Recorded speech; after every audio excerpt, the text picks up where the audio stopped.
aduna heli wali jali so wana mo yeli dañata ko ñaami so wana mo yeli dañata dole ndare aduna koy funti foyde gore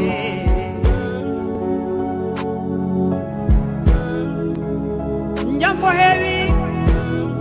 e dow golle bonde en dam boni ndare tuna funti fuyni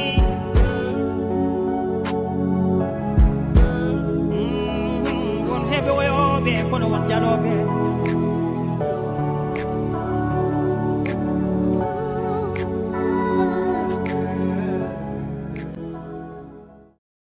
Bonjour chers téléspectateurs,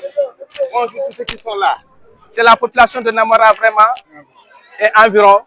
très mécontent de la situation de l'état de la route qui s'est présenté ici pour vraiment dénoncer la situation.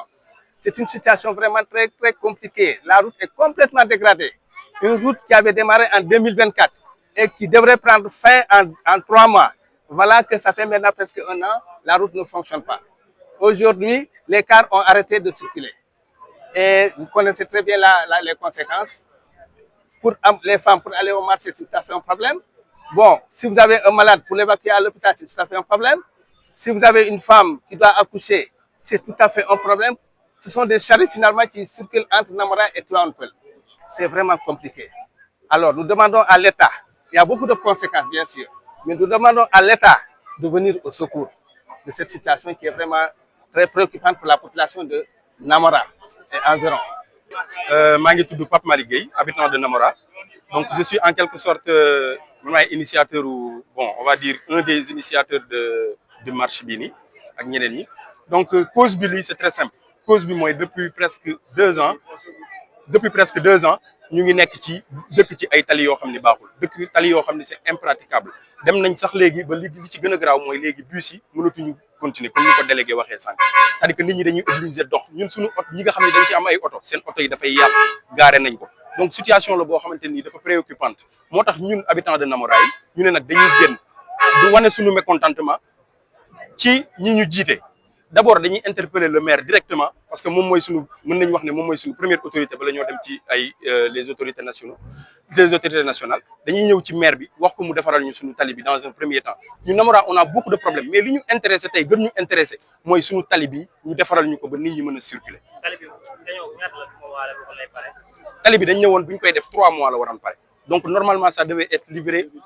octobre 2024 la waroon pare donc dans 1 mois wala dans 15 jours ça va faire 1 an que ñu nekk di dëkk ci situation yu mel nii. jafe-jafe bi ñuy indil mooy comme ni ngeen ko gisee jigéen ñi pour ñu génn dem marché c'est très compliqué nit ñi léegi fii la ñuy taxaw jël ay charrette pour ñu obligé yóbbu leen man je pense que Sénégal en 2025 ñu nekk fii à même pas 50 kilomètres de la capitale ñu jël ay charrette pour mën a dugg ci suñu kër yi loolu c'est tout à fait c'est totalement un problème. donc loolu il faut ñu ñoon ko même pour jënd ak jaay c'est très compliqué parce que dëkk loolu moo ko yor jënd ak jaay nit ñi mënuñu jugee fii di dox pour dem jëndi nit ñi mënuñu jugee fee di dox pour dem jaay donc loolu aussi il faut que ñu saafaral ñu suñu problème bi mu jeex une bonne fois pour toutes ñu nekk ci yeneen problème yu ñu war a régler encore. parce que waroon nañ ñëw ñoom saytu la moo tax travaux yi taxaw def communiquer ci population bi ne la lii moo tax travaux yi taxaw ñu xam par respect est-ce que xaalis moo manqué ci état ajur amul xaalis bu muy fayee wala entreprise bi moo deful liggéeyam normal et dans l'un ou l'autre il faut ñu wax ñu lan mooy problème bi mais kenn ci ñoom du sous-préfecture du mairie amul kenn bu toog nee ñu lii mooy tax problème bi am et je pense jamono bu ñu toll nii nag population yi suñu fajale seen bopp problème day am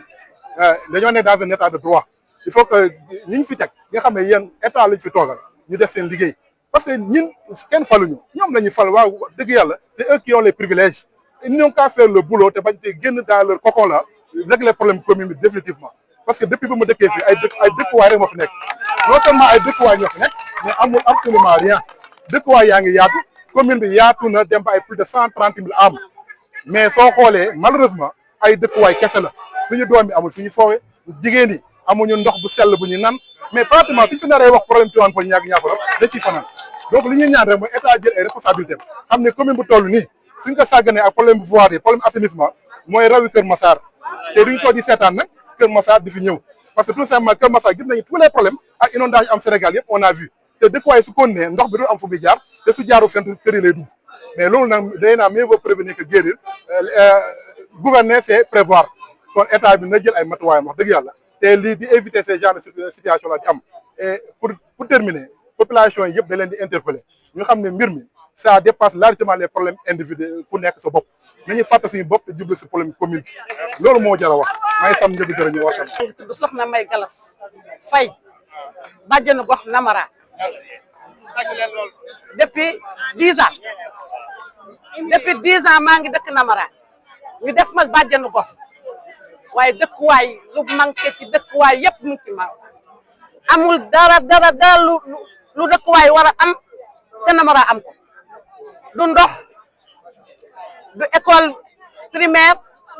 du pharmacie du poste de santé du marché du dara tali bii moo mujj tali bi biñ ko defaree dañ ci amoon yaakaar ne ñu ngi ñëw defar fa tali bi yàqu maa ngi wax ci jigéen ñi Namara yëpp nag sonn nañ tàyyi nañ dee nañ buñ bëggee dem hôpital dañuy am problème buñ bëggee dem marché dañuy am problème mënuñoo génn mënuñoo dugg. Maaleykum wa rahmatullah maa ngi tudd imam Bassirou Mbengue imam mu Grande Mosquée de Namara maa ngi nuyu mbooloo mi yëpp xam naa li ñu fi wax rek li ci mbooloo mi wax lañ fi waxaat mooy jàmbat yi mooy amuñu tali bi ñu jaar tali bi ñëpp yéen ko gisal seen bopp amuñu hôpital rawatina hôpital bi nga xam ne moom la Namara occupé moom lañ soxla gouvernement bi dimbali ñu see fajoo ba ñuy feebaree dañuy dem ba Kër Massar wala Sété wala la ñuy dem ndox mi ñu naan ndoxu pompe la ñuy naan depuis 11 ans 10 ans ndoxu pompe la ñuy naan fii amuñu fi ñu fajoo amuñu école yi fi xale yi jàngee loolu daal la ñuy jàmbatu jigéen ñi amuñu marché amuñu dara bëgg nañ daal ñu ngi sàkku ci dimbali ci lépp ngir yàlla ak yonent ba ñu ngi lay war a sori loolu daal lañ ci wax ci gàttal incha allah salaamaaleykum wa rahmatullah. donc xam nañ ne nag cité boo koy tabax dafa am loo xamante ni mooy les préalables am na benn pourcentage boo xamante ni pour marché la beneen bi pour jardin public la beneen bi pour hôpital la beneen bi pour yeneen et cetera mooy les infrastructures sociaux de base. teewaay fii nekk na teewaay boo xam ne suñu jafe-jafe commune moo ñu fi indi parce que ñun ay ndaw lañ te gis nañ suñu commune bi nu muy doxee tey boo gisee tëri central bii nii tey yëkkati ñu ñun jeunesse bi ak suñu parents yi fi nekk ak suñu waajur yi dafa nekk loo xam ne lu doy waar tey boo gisee ñun ñu volonté wu ñun population bi taxaw fii pour tey suñu jafe-jafe mun a saafaraw dafa nekk loo xam ne lu doy waar la tey boo gisee tëli bii nii niñ ko waroon liggéeyee su fekkoon noonu lañ ko war a liggéeyee mu jaar yoon kon boobaa ñun duñ taxaw fii di kaas ndax tëli bii nii dañoo toog ak préfet toog ak maire ñu ne ñu projet bi dugg na mais projet bi ay axe la dafa am axe 1 am axe 2 am axe 3 ñu ne ñu axe 1 bi si marché Tivaouane Peulh bi la war a démarrer dem rond-point Namara ñu ne axe 2 bi dafa war a démarrer rond-point Namara dem Sokabek ñu ne axe 3 bi ñu ne axe 3 dafa war a démarrer Sokabek dem Niague mais buñu gisee ñu defaral ñu ay tëli yoo xam ne waa ASEROUTE ñu ko waroon defar dañ ko sous-traité ay chinois